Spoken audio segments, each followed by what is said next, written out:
we are just a few days away from the conclusion of this Brave New World season in Marvel Snap and the beginning of the next season, Prehistoric Avengers, with March 4th, I think is the actual day that it starts, very soon on Tuesday, right as the season resets. I'm looking forward to it. We have had the developer update video that has been released. They actually released it early.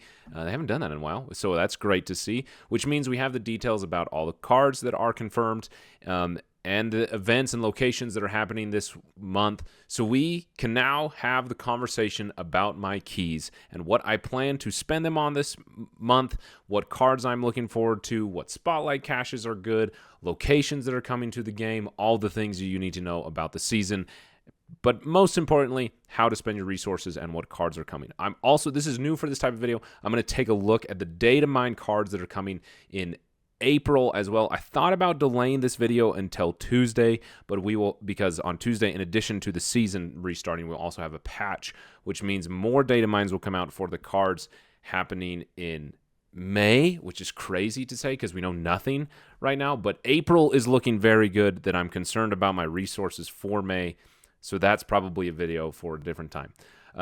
As we get into the cards and talking about them, quick note about my collection status. I'm currently sitting on 22 Extreme Lacosta 23 keys and 6,500 tokens. So tokens are in finite supply. Got a lot of keys, but and we'll talk about April. But in April, there are 2 weeks that I have 0 of the 3 cards that are released. So definitely want some keys for that, and 1 week where I only have 1. So weeks where there are 2 cards that I don't have for like an automatic use of keys. So like I need like 16 keys for April. And so trying to figure out how to manage those resources in March is going to be interesting because there are some phenomenal cards. Talking about the very first one here with the Season Pass card, which is Agamotto. I keep wanting to call the card the Eye of Agamotto. That's the thing on his chest here. But just Agamotto, which game start, shuffle 4 Ancient Arcana into your deck is his text. That's his ability. He doesn't have an ongoing. He doesn't have an on-reveal. He's simply a 5/10 stat stick that shuffles 4 Ancient Arcana into your deck, which are these new things called spells that do not occupy space on the board because they do cost energy to play them and to have their effect, their on-reveals and the things that they do. You have to spend the energy on them. However, they then banish themselves and cannot be revived or brought back in any way. So they're not taking up space on the board. They don't provide power. And they can't be buffed by Gwenpool and those types of things. So it's a very, very interesting card. Let's talk about these 4 Ancient Arcana that are going to be shuffled into your deck and what they do to bring out the rest of this card in Agamotto. So the first one is Winds of Watum, I think is how you say it, which is a 2/0, right? So none of these cards have power. They're all 0 power cards, which makes me extremely interested to try them in a deck with Ravonna.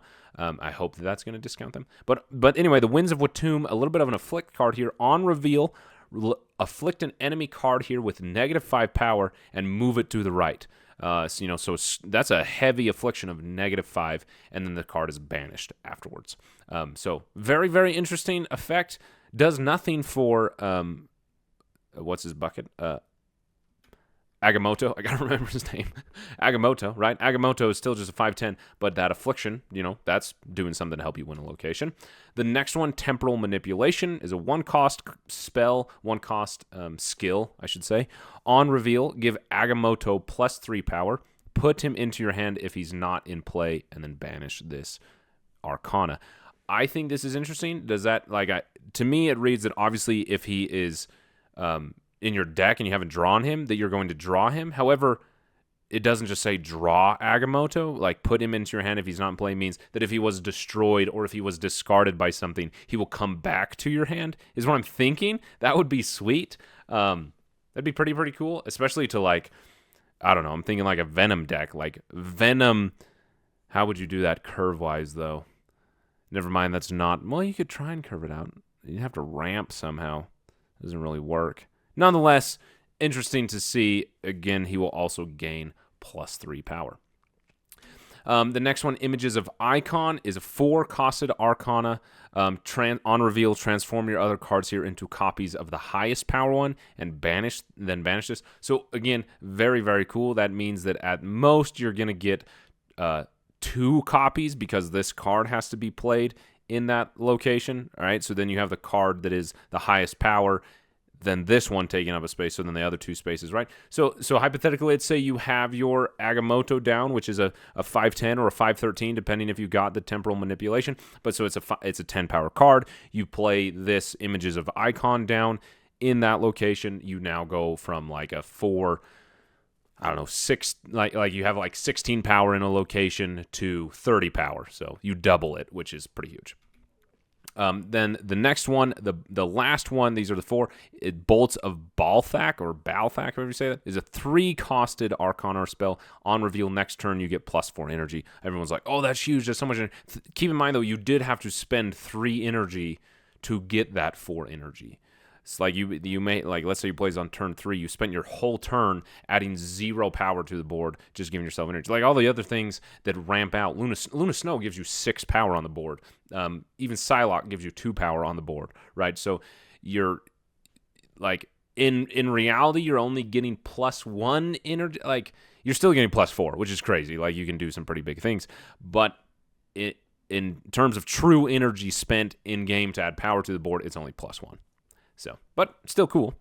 Especially like his take with the Arcana. That this card is banished. Like, that's sweet that it in reality it is giving you +1 energy next turn to make up for the deficit of it. Like, that is a really, really cool design. I think if you're gonna go with this thing that doesn't have power to the board and banishes itself, sweet design. I think that this is very, very cool. Very cool design card.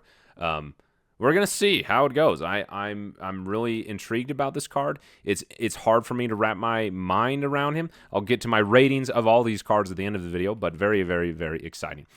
So that's a look at the Season Pass card. Going to be very interesting with these cards, these Arcana that you're going to be playing and banishing. I'm very excited for it. I do plan on buying the Season Pass. I think the Season Pass is incredibly valuable anyway, and even if the card was, which we all thought for Sam Wilson, and then we're totally wrong, even though I was saying in the video that Sam Wilson was going to be good and people are undervaluing him. We'll see how good this card is. I'm getting the Season Pass either way. So now we'll move on to the real cards that you're curious about, how to spend your tokens or your keys as they are released in the spotlight each week. Starting with the first card of the season, comes out the start of the season, March 4th, and that is Eson. Probably the most roller coastered card as far as people's excitement for it and how it was changed. But nonetheless, we are now sitting at a 6-cost, 10-powered Eson. He was taken down to 9 and then went back up to 10.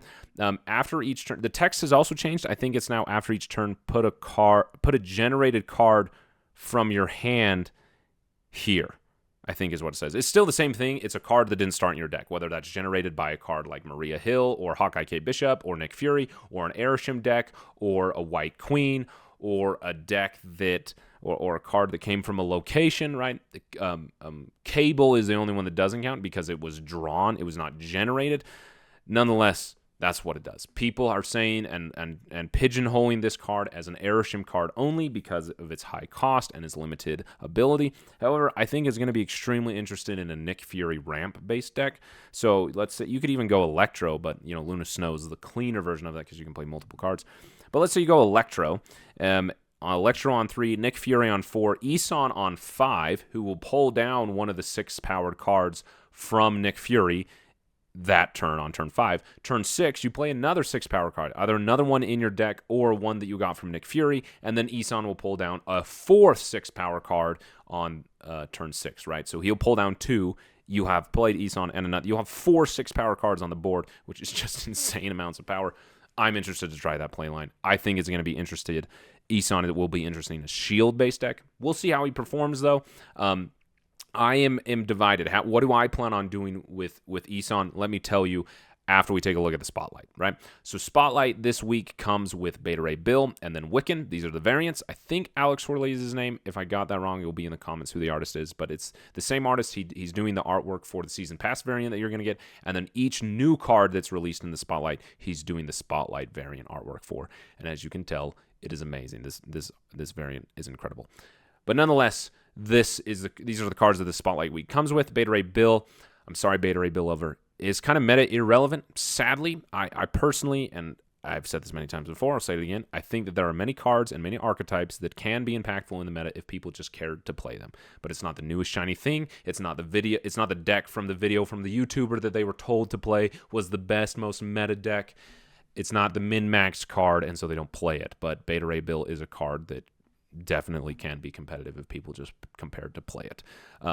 I think this is something the Second Dinner does particularly well in their balancing, is that they allow you to play pretty much whatever you want and win if you're just good at building a deck that's cohesive. Obviously, you can't play random cards.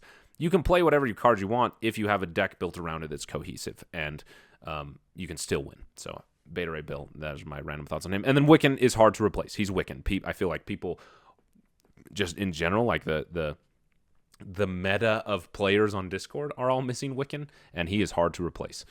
So overall, how am I rating this Spotlight? I also am changing the way I'm rating them per watchers' feedback, so I appreciate your feedback.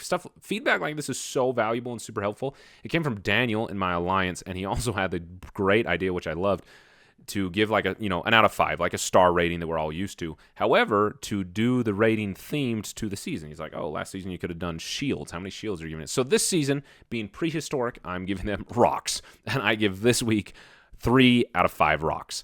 And most of that is coming from Wiccan doing the heavy lifting. Like, no matter what other cards were here, I'd probably give it 3 just for Wiccan.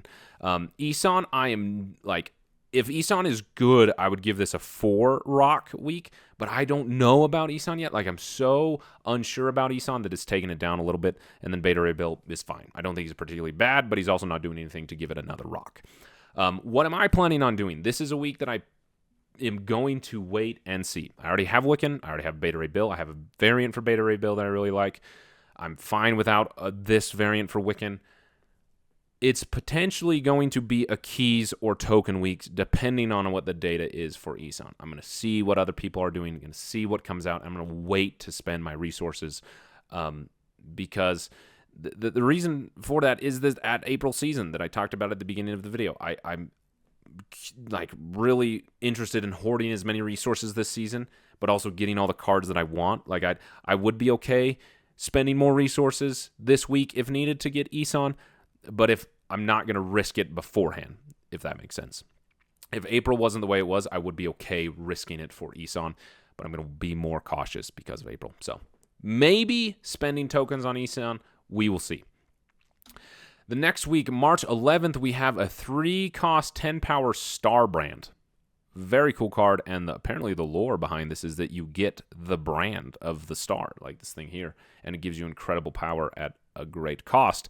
Very interested in the lore of Starbrand now. Never even know this character existed, which is a cool design, how that lore transfers over into its ongoing ability, which is your opponent has +3 power at each other location. So like a reverse Mr. Fantastic, which as we've seen with Mr. Fantastic, that +3 power is something. However, when you're playing a 10-power card at 3 cost, we'll see how impactful that 10-something is. Especially, he's going to be great in a Sauron-based deck. I'm very interested in him. I think people are extremely excited about Starbrand. I would venture to say that this is one of the cards people are most excited about this month.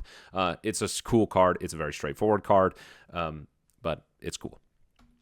The spotlight for this week comes with Phastos and then Scar. Scar, obviously an incredibly synergistic card with Starbrand. Again, this Alex Horley art is amazing. And then Phastos being a card that I feel like is criminally underrated and people don't play enough. Obviously, fantastic in a Surfer-based deck, but also in any other deck when I play Phastos and I draw those cards that are discounted or buffed, I'm glad I paid Phastos. I feel like Phastos could be, again, with Beta Ray Bill, is a card that could be played more. People just don't play it. So what do I give this week as far as rocks? I'm giving it 4 rocks, and that's because Starbrand is such a big, impactful card that I think is going to be such a big deal, and then Scar is so synergistic with Starbrand, I think is valuable, and I feel like Scar is a card that a lot of people don't have, surprisingly. And then Phastos, as I just mentioned, is a card that I think is pretty underrated, and so that's taking it from the 3 that, like, by that criteria with Scar and Starbrand, it would have been 3, but Phastos, in my opinion, is stronger than Beta Ray Bill, and so it goes up to 4. What do I plan on doing this week? It's probably going to be keys. I would prefer to use tokens because I have Scar and Phastos, but it depends on what happens with Eson. If I spend my tokens on Eson, I'm going to spend keys on Starbrand. If I don't spend my tokens on Eson, I'm going to spend my tokens on Starbrand, if that makes sense. So either way, I'm getting Starbrand, but dependent if it's keys or tokens, depending on what happens with Eson. Then we go into the next week, March 18th, with a card that is, as is, broken currently. Firehair. 2/3. When one of your cards is destroyed, this uses that card's on reveal, and it is every time a card is destroyed. There's currently no limit. Like Red Wing has more of a limit than this card does, and it is broken. Obviously for many different archetypes, but as we are all aware, most prominently Mill, which is very disappointing. I think Mill is boring. I think Mill is lazy, and I think Mill is awful to play against. I'm keeping my words short with Mill. And if this card goes unchanged, we're all done for. It's Hella already went like crazy when the Scar change happened, and I've been playing against Hella nonstop. And if that happens, it's going to be Hella, Clog, and Mill is all we're going to see on March 18th when Firehair is released, because it would be crazy in Mill. So, moving on from that pretty picture, this week comes with a phenomenal variant for Firehair, and then Cassandra Nova and Nico Monaro. Cassandra Nova is who Cassandra Nova is. We're all used to it. I think a good 3-cost card that is a little bit outclassed currently, and then Nico Monaro, which I think is one of the best cards in the game, period, if not the best card in the game. So overall, what am I giving this card this week for rocks with such a strong card of Firehair and such a strong card as Nico? I'm only giving it 3 because I feel like everybody already has Cassandra Nova and Nico. However, if you are missing either one or both of these cards, like even if you have Cassandra Nova, but you're missing Firehair and Nico, this is a 5-rock week for me because Nico is that strong of a card, and Firehair is going to be busted. I think Nico and Cassandra Nova and Firehair are all cards that you want in your collection, so if you don't have them, this is a 5-rock week. However, I'm giving it 3 rocks because I feel like everybody already has Nico and Cassandra, and so that makes the week less good. So what am I doing? I am planning on spending my keys. I'm actually kind of tempted to spend enough keys to get this variant because that is just like, it goes from this to that. Are you kidding me? That's such a good variant. I'm not particularly thrilled about this Cassandra Nova variant, but I don't have a Nico variant in it, and I actually really like this one. So yeah, I'm planning on spending my keys. I'm going to try and spend as few as possible. We'll see how much this variant tempts me, but as few as possible to get Firehair this week. And moving on to the final week of the season, March 25th, we have Khonshu being released. Khonshu has 2 sections of his text. I've separated him here. The first one is when discarded, it returns in its next phase. So you have regular Khonshu, who starts as a 6-cost card at 5 power. When discarded, he goes to the next phase, which is waxing, and he will be 7 power. I like how the title changes. And then when discarded a second time, he goes to Khonshu Full Moon, and he will be 12 power. However, when he gets to the full stage and is at 12 power, this when discarded returns in its next phase text goes away. So if you were to discard it a third time, your Khonshu is gone. Which you want to keep your Khonshu because whatever phase he's in, whether he's in the 5, 7, or 12 phase, when you play him, his ability is on reveal, resurrect a card you discarded to another location, which is an important part of this text, with its power set to 5, 7, or 12, depending on what phase it is. It will be the same power as Khonshu, right? 5, 7, or 12. However, the text is also very important that if you have Khonshu at 12 power and then you buff him with like a Fastos, or that actually it would be impossible. You buff him with a Gwenpool, or you buff him with a Nakia. It's not, and he's at 13 power, or he's at 14 power. That card is not going to be resurrected at 13 or 14. It is a set numeric value of 5, 7, or 12, depending on which phase Khonshu is in. I am stoked on Khonshu. I love Discard. I made a video about the Dracula APOC list that got me to Infinite. Discard is my favorite archetype. Khonshu is one of my favorite characters. In fact, I'm reading a Moon Knight series right now. It's on my shelf over there. I love Moon Knight. I love Khonshu. They're one of my favorite characters ever. I'm stoked for this card to be in the game, and I think it's a cool new way to think about discard. It's almost like a Ghost Rider focused discard where you want to like keep those cards that you're discarding somehow, and you don't. This isn't a MODOK discard. You don't want to discard as much as possible. You're not playing Morbius in this type of discard deck. It's not a Hela discard. It's not Bullseye discard. It's not Dracula discard. You're not trying to discard Khonshu like you would in APOC. I'm extremely excited about this card. So, especially because, as we'll talk about in a second, it is going to be a Ghost Rider discard deck. Spotlights for this week is including Corvus Clave and Scorn. I believe that this is Scorn's first time back in the spotlight since she was released in August or September, whenever it was. And then Corvus Clave, I think this is his second time in the spotlights ever. Doesn't seem like he's been particularly frequent. I am missing Corvus Clave. I do have Scorn already, though. However, the variant for Khonshu is amazing. What am I giving this week? I'm giving it a 5 out of 5 rocks. This is as good of a Spotlight week as you can do. Talk about synergistic cards. Talk about cards that go together well. Maybe not in the same deck, right? Because Corvus might be a little bit risky with Khonshu. He also might be great with Khonshu. We don't know. I think he's actually going to be pretty good. This is a super synergistic week. I think it's incredible. This is as good as you can get. I know a lot of people are waiting for Scorn. I don't have Corvus as a discard player. Like, Corvus is a card that I never felt good enough spending tokens on, but I've always wanted. So I can't wait to spend my keys for this week. What am I doing? As I just revealed, I am spending all the keys I have to until I get this Khonshu variant. I am convinced that Khonshu is going to be one of my favorite cards in the game ever. Whether other people should think that or not is really kind of up to them, but he's my personal favorite card of this month, and so I'm getting this variant. I think it's incredible. So hopefully only 5 keys. It's probably going to be 8, but you do what you do for the things you love, right? Overall, you don't need to get the variant. You can just go with the base card. I think this is a phenomenal week. So, rest of the things from the season before we get into my ratings of these cards, I will give them, I just realized I should have made them rock ratings, but they were star ratings. Man, I should have made them rocks. Come on.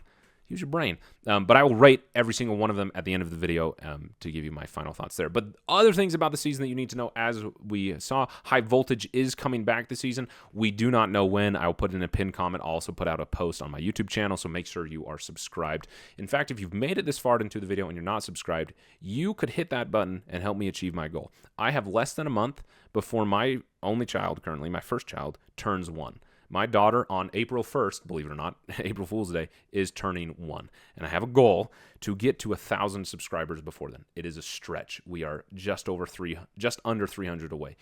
Absolutely doable, but very much a stretch. You could help me by hitting subscribe. You could also help me by sharing the video and asking your friend to subscribe. That would mean a lot. Thank you. I appreciate it. High Voltage is coming back. Not sure when yet, so make sure you're subscribed, and I'll put a community post out of when High Voltage is coming back. And also when High Voltage comes, obviously, you'll get lots of notifications, that type of thing. Why that is interesting is that we will have another free card that will be released, as we do with each limited time game mode, and that is the first Ghost Rider that will go phenomenally well in a Khonshu deck. And that is, on reveal, discard the lowest power card from your hand, remove that card's power from this. We have had it confirmed in the Discord. I should have taken a screenshot, but in the Discord, ask us, is that if Ghost Rider, the first Ghost Rider, discards a negative power card, let's say he discards a Hobgoblin or a Green Goblin, which is -3. Sorry, right? Green Goblin's a -3. Does he gain that power because he's subtracting a negative, which is a positive? So would he go to 9? And they said, no, it will read as a 0. So if he discards a Gore, it's just subtracting 0, which is, of course, 0. So then he's still at 2/6, which is crazy. So this is like a Silver Samurai, but less tech against your opponent, and a little bit of subtraction at a 2/6. When we talk about a card that's going to be revived by Khonshu at 5, 7, or 12 power, you want to know what cards would be phenomenally revived at 5, 7, or 12 power? An Iron Man or a Gore. 2 phenomenal targets for Ghost Rider. I think this card is going to go extremely well in a Khonshu deck, and I'm excited for that. Very, very cool. Sweet card. The discard lovers are very happy. So yeah, am I getting this card? Absolutely. I'm just grinding for it. Speaking of discard, we have new locations coming to the game. There are 2 of them happening this season. The first one is Celestial Burial Ground. Discard a card, replace it with one that costs the same. I don't know why this location took me so long to wrap my head around. Think of it as like Weapon X that says discard a card to draw a card. Like, I was thinking like, oh, so when I play a card here, it's discarded, or when I discard a card, I replace it with one that costs the same. No, the location just discards a card for you, like Weapon X does, or Sokovia, which you don't get anything from Sokovia. You just discard a card, which is a bummer. So again, locations increasing that discard your cards, which is a bummer, especially if you're Khonshu at full power. Which, how would you do that? That would not be possible. So you're good. You're Khonshu. However, it would be replaced. That'd be a bummer. Don't play Khonshu this week. Nonetheless, interesting that it's replaced with one that costs the same. And then the other location happening is Starbrand Crater, which I think is really cool. If you have 10 or more power here, +1 energy each turn. So think of like a Castle Blackstone. However, it's not a competition against your opponent. You just have to have 10 or more power and +1 energy. 2 locations that I think are particularly interesting. Very cool locations. Speaking of locations, I haven't played a lot of Madripoor, so I don't really know about that one. But the location that I did love was the Smithsonian Museum. What a sweet location. That's one of my new favorite locations. Whatever shows up, I'm like, oh, I'm usually also playing an ongoing deck, so that helps. But that extra power from those ongoing cards is very, very cool. Love that location. So everything else you need to know about the season, things that I could find details, this Debris variant is the one that's going to be in the Conquest shop. It's a cool variant. I'm not sure. This is a guess because it just goes with the season, and it's the only card back that matches the season that's not currently released that I could find. I think this Starbrand one is going to be the one included in the season pass, I think for free. And then this is, actually no, not for free. But in the season pass, and then this is the infinity. If you reach it to infinite card back that you will get. The free version of it that people will get through the season pass is just not gold. It's just like white or silver, I think. But those are the card backs. Other things, Twitch drops usually happen every season. We don't know anything about them. I would imagine that they're going to line up the same time as High Voltage. They usually do that type of thing. So again, when we have announced when Twitch drops are happening, if they are, and what types of rewards you can get, I will send out a community post on YouTube. Now, I have talked a lot. You can't see me. Get me off the screen. Goodbye. You now have a white box. This is all the cards from April. I don't typically include this stuff, but I talked a lot at the beginning. I talked throughout that I'm interested in getting the cards I want this season, but hoarding as many keys as possible because of what's coming in April. One, the new cards that are coming are particularly interesting, but also the spotlights, if they stay the same, are cards that I am missing and are... When I have missing 2 or 3 of the cards in the spotlight, that is like instant spend of keys. So very excited for April, as you can see here. We have 5 weeks of the April season, and these are the cards. They are currently data mined. So again, the cards in the spotlight could change, and the cards' ability and their power and cost could all change. In fact, I think everything in this March season that we now have was changed from when they were data mined previously. So, what do these cards do really quickly? We'll just go for them because I do think that it's important to evaluate these cards as you think on spending your resources, because you have to be careful with your resources this month for next month, and then the month after that, and so on and so forth forever. So the first new card is Goliath, a 2/1 whose ability is ongoing, +1 power for each other ongoing you have in play. Talk about a perfect card for a Spectrum deck. Would have been sweet this season with Sam Wilson. Going to be a great inclusion. In fact, I'm going to just keep that Spectrum deck and just, I think, take Colossus out is what I have in there right now and just put Goliath in. Like, just phenomenal card. Very excited about it. Coming with Cersei and Gwenpool. Great week. The next week after that is Kahori, the Reshaper of Worlds, I think is her full name. But her ability is on reveal. For each card in your hand, give a friendly card +1 power. Again, what is wrong with my hair? But again, another card that took me a second to wrap my head around. I was thinking that if you had like 7 cards in your hand, that it would give a card +7 power. But I think it's similar to Bullseye, where like however many cards you discard with Bullseye is the amount of cards that are afflicted with negative power. Is the inverse of that. However many cards are in your hand, you give that many cards +1 power. So if you have a full hand somehow, which would, it's more likely that at the most you're going to have 6 cards in hand, but let's say 5. So you have 5 cards in hand, then 5 cards on the board are going to get +1 power. So very cool in a shield archetype, very cool in an Eson deck, very cool in Devil Dinosaur decks. So cool card. Coming with Coal Obsidian and Hydra Bob. The week after that, we have a card that I think a lot of people are excited about, Infinity Ultron. On reveal, add 2 Ultron Infinity Stones to your hand. So I kept thinking about this wrong, that you're going to get the card, like you're going to get him at game start, similar to Agamotto or Thanos. But no, it's when you play Ultron, you then get the stones to your hand directly. And all the stones there's 4 of them. Oh, no, there's 6 of them. Duh. There's 6 stones. They're all 3 cost. So you hypothetically are going to be able to play 2 of them on turn 6. So the idea is to play Ultron on 5 and then 2 of them on 6. Very interesting card. I'm not going to go through the abilities of the stones because there are plenty of other videos that go through that. But it's a great week that comes with Cannonball and Pixie. The week after that, we have Strange Supreme. His ability is give this +2 power whenever it merges. After each turn, merge one of your cards that didn't start in your deck into this. So again, generated cards, which is pretty cool. Or if you play this into Savage Land, you got some raptors there. It's going to merge with that. It's going to merge with a negative power ninja or rocks from debris or whatever it is. Interesting card. Very, very cool. Comes with Speed and U.S. Agent. So really good week. I feel like so many people. I think this is Speed's first time coming back, actually, since August. That was forever ago. Speed is a phenomenal card, so that's a good week. And then the last week, we have the Hydra Stomper, which is kind of like a Gore-powered card for move or a Null-powered card type thing. Ongoing, +1 power for each card you moved this game. So really, really cool card for move. Again, I'm going to give this 5 whatever stones I end up giving this if it remains unchanged because it comes with Aranya and Madam Web. Like, talk about synergistic there. That's sweet. I think that's very, very cool. And cards that will go extremely well together. So keep those cards in mind. Again, they're not this season. Everything I just described to you could change. However, it is good to keep these cards in mind to save your resources appropriately. The cards that I'm most excited for is Goliath, Infinity Ultron, and Hydra Stomper. However, Kahori is a card that is also interesting. I do love me Victoria hand deck, which includes cards in your hand a lot, so Kahori could be really cool. However, the weeks that I do not have any of the cards is Cold Obsidian, Hydra Bob, and then Cannonball and Pixie, and then I don't have Cersei.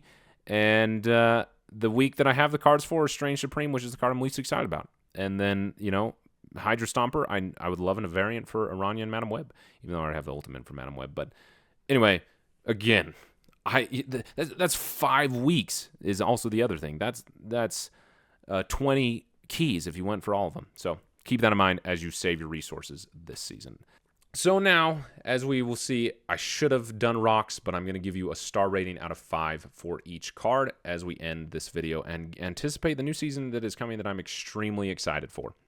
Agamotto, I'm giving 4 out of 5 stars just because I'm yet to figure out how the rest of the deck is going to work. Like, I keep putting my brain around this wrong because I'm thinking about it in Thanos style, where like the Thanos deck I play is a Thanos Zoo deck. So the way that you win is by getting Thanos up to 20 power and by the power that you give to the stones with cards like Khazar and Marvel Boy and Agent Venom, those types of things. How is that going to work with the bolts or not the bolts of battle? I mean, those specifically, but the Arcana that he shuffles into your deck. Like, you're not playing them to build up Agamotto more. However, Agamotto is a 5/10, which is a big deal. So I'm just curious how the rest of the deck works. So that's why he's not at 5. I do think that we are going to see how great he is. I think that he's actually going to be significantly weaker than Sam Wilson. Like, there's a part of me that, in how wrong everyone was about Sam Wilson, that is like planning on seeing Agamotto just be busted because he's a season pass card. However, comparing him to Sam Wilson and Iron Patriot, I think that he's a little bit weaker. However, I'm still getting the season pass card and still extremely excited for him. The next card we have is Eson. Like I mentioned, it depends, is likely tokens. I am giving this card 3 stars because I just don't know. Like I mentioned, that Nick Fury approach could be really strong and is potentially a 4-star card, but it's just so specific, and I don't play Airsham enough that I'm just not sure. So I'm just giving it a cop-out 3 middle of the road. Next is Starbrand. I will spend tokens on him if I will. Whoop, this is backwards. So I apologize. I will spend tokens on him if I didn't on Eson, and I will spend keys on him if I spent my tokens on Eson. I think that this is a 4, potentially 5-star card, almost a 5-star card for me. It reminds me a lot of Speed in that it's just a card with good stats, but very boring and straightforward. However, I think that people are smart enough that they're not skipping on Speed and kind of neglecting Speed like most people did. Speed's a phenomenal card, but what he does is so straightforward. I think people are appropriately excited for Starbrand, even though he is very straightforward and in some ways very boring and goes in a very straightforward, boring deck of just, high-powered cards. Obviously, it's a high-powered card, so it's good. The next card we have is Firehair. Like I mentioned, I'm spending my keys. She's a 5-star card, as is she's broken. I hope she changes. Khonshu, I will spend every key I have to get this card in its variant. I would give this 6 stars if I could. I'm in charge here. It has 6 stars. I don't know where the 6th one comes from, but it's now on the screen. It has 6 stars. I am beyond excited for Khonshu. I don't think everyone needs to be. I think in reality he's closer to a 4-star card. I mean, even still, I think if you build the right deck, he's a 5-star card. But for me, he's 6. I could not get more excited about a card in Marvel Snap. March 25th cannot come fast enough for Khonshu. I want to spend my keys now on Khonshu. I'm extremely excited for it. And then the first Ghost Rider is a 3-star card. He's very, very straightforward, but good in what he does. So 3 stars. And then I'm just going to grind out high voltage to get him. Obviously, no keys required. So that is how I have decided to spend my keys for this Prehistoric Avengers season of March, anticipating what will happen in April, and then the Datamined cards that we're going to get for May come Tuesday. So lots of exciting things happen. Agamotto Season Pass card is going to be lots of fun, and we'll see how crazy Airshim goes with Eson. It might be a week that you just pull out Cassandra Nova and Gorgon and go to town. We'll see what happens on Tuesday. It's always exciting when a new season starts. It's been a lot of fun. Can't believe that the season is already over. I feel like it flew by. Very excited. If you made it to the end and you're not subscribed, I would appreciate it if you would. And if you are subscribed, I greatly appreciate you. It really means a lot that you, 1, would subscribe to my channel, but 2, that you'd watch this video. I really do appreciate it. I'm also excited to release a video tomorrow on Sanctum's Showdown, as I was sick for the first week. Excited to have a second week of that game mode because it's really fun. And also going to be grinding out as many charms or whatever they're called. What are they called? Charms, I think? As many charms as possible to buy more credits, because the more credits I can buy, the more keys I can get, which, that's what we need. So thanks so much for watching. I appreciate it, and happy snapping. Exciting new season coming soon.